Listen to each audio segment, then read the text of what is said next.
Yo lo he dicho siempre, que firmemos un acuerdo es imposible, pero que dejemos algo bien adelantado para continuar con el próximo gobierno si quiere diálogo.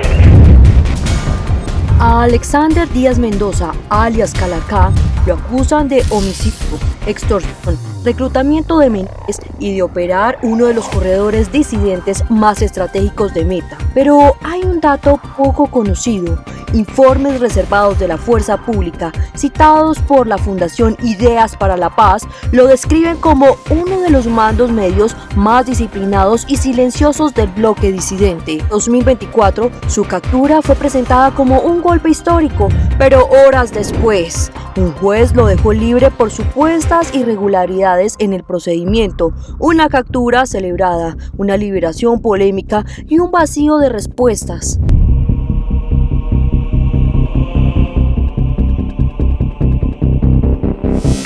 Según registros públicos de la Comisión de la Verdad y documentos del antiguo Frente 40, Calarcá ingresó a las FARC a los 16 años. Lo recuerdan como un joven con una habilidad inusual. Podía moverse por el monte de noche sin perder la orientación. Ese talento lo convirtió en guía de columnas y más tarde en responsable de infiltración territorial. Tras el acuerdo de paz de 2016, nunca apareció en los ciclos de reincorporación de la ARN. Mientras miles asistían a capacitación y formación, él ya negociaba su ingreso a las disidencias.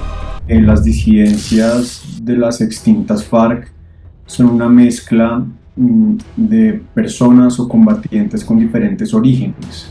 Algunos de ellos efectivamente hacían parte de las antiguas FARC, como el caso de estos mandos medios, cuya importancia se ha dado y radica principalmente en tener conocimiento de las rutas, de las zonas, de las dinámicas territoriales, de las relaciones entre estas estructuras armadas e intermediarios, por ejemplo, de las economías ilícitas, lo que les ha dado, digamos, un nivel de autoridad importante, pero también y en gran medida quienes hoy conforman estas estructuras son personas jóvenes, ¿cierto?, que nunca estuvieron vinculadas a las antiguas FARC y que hacen parte de lo que algunos han denominado como un nuevo ciclo de violencia. Entonces, las disidencias hay que entenderlas como una mezcla de esas dos dinámicas, de efectivamente un grupo importante de mandos medios y tal vez el único alto mando que formó parte de las disidencias fue Gentil Duarte y posteriormente, por supuesto, Iván Márquez y Santrich, en lo que se conoció o se conoce hoy como la Segunda Marquetalia, pero la mayor parte de los miembros y los hombres en armas de estas disidencias son personas que se han vinculado a la guerra a partir del 2016 y 2017, que fue el año en el que efectivamente se desmovilizaron las antiguas FARC.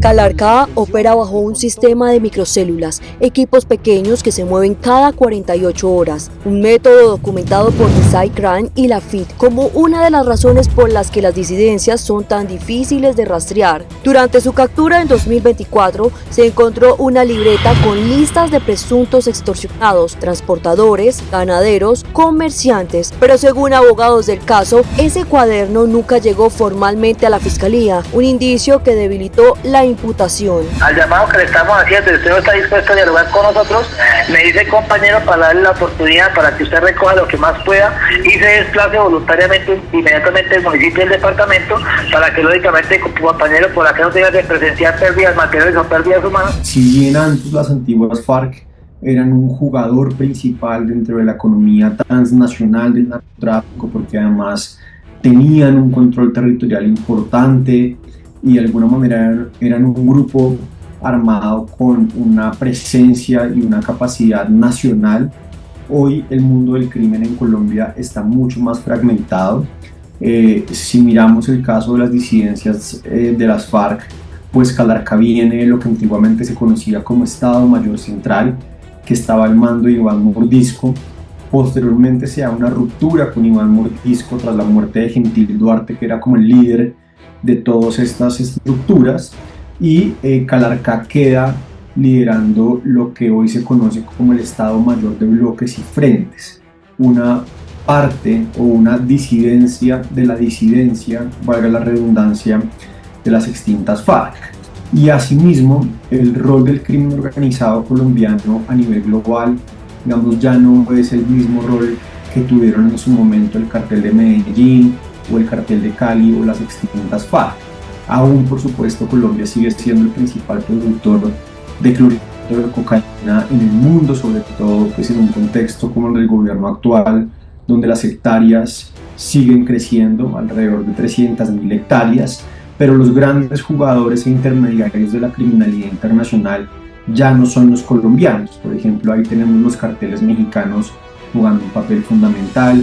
Hemos visto, por ejemplo, el caso del Ecuador, como organizaciones ecuatorianas y la mafia albanesa, por ejemplo, presente en Ecuador, ya juegan un papel cada vez más importante. Eso tiene que ver de una forma con el vacío de poder o la incertidumbre que genera en el mundo del crimen la desmovilización de las antiguas FARC, que eran, por decirlo de alguna manera, una marca registrada dentro del mundo de la criminalidad internacional.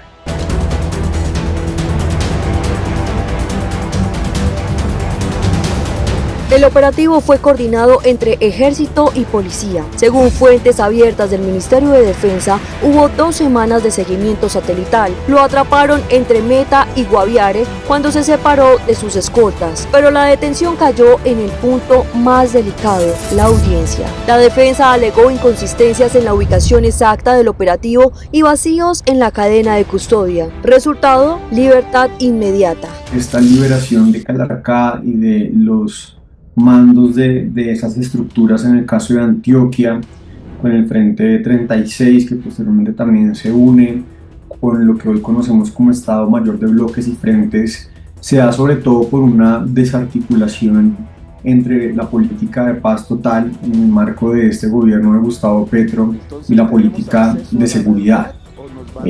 Esta política de paz total ha generado unas incertidumbres, unas confusiones institucionales, no solo a nivel de investigación criminal, sino también a nivel operacional de las fuerzas militares, porque recordemos que la política de paz total, que en términos generales planteaba negociar con todos los grupos armados en todas partes del país, pues partió de unos ceses al fuego bilaterales, ¿cierto?, en donde el Estado renunciaba a utilizar la fuerza contra ciertos grupos, entre ellos las disidencias de las extintas FARC. Y como parte de estos ceses al fuego y de las conversaciones y de las mesas que se dieron en el marco de la paz total, pues se le concedió a personas y a líderes, digamos, criminales como Calarcá el estatus de gestores de paz, digamos, de negociadores. Eso, digamos, consistía en una inmunidad, ¿cierto? Una inmunidad judicial, de tal manera que si bien estas personas tenían órdenes de captura vigentes, esas órdenes quedaban suspendidas.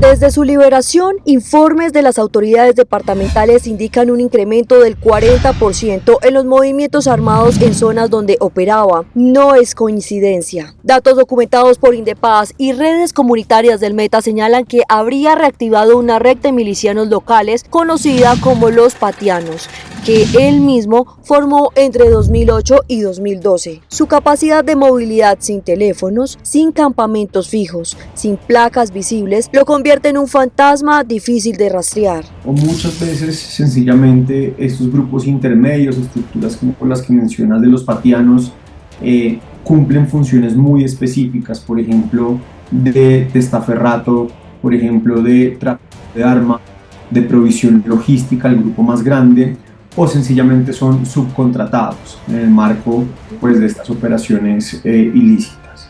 Calarcá no es un capo ni un comandante general, es un mando medio inteligente, táctico y altamente móvil. Según análisis de la FIT y de la CERAC, estos perfiles son más peligrosos porque no buscan notoriedad, buscan control. Informes recientes señalan que estaría intentando articularse con otra estructura disidente en Caquetá. De consolidarse, tendría acceso a nuevos corredores, hombres y armas. El pragmatismo que ha caracterizado a Calarcá, ¿cierto?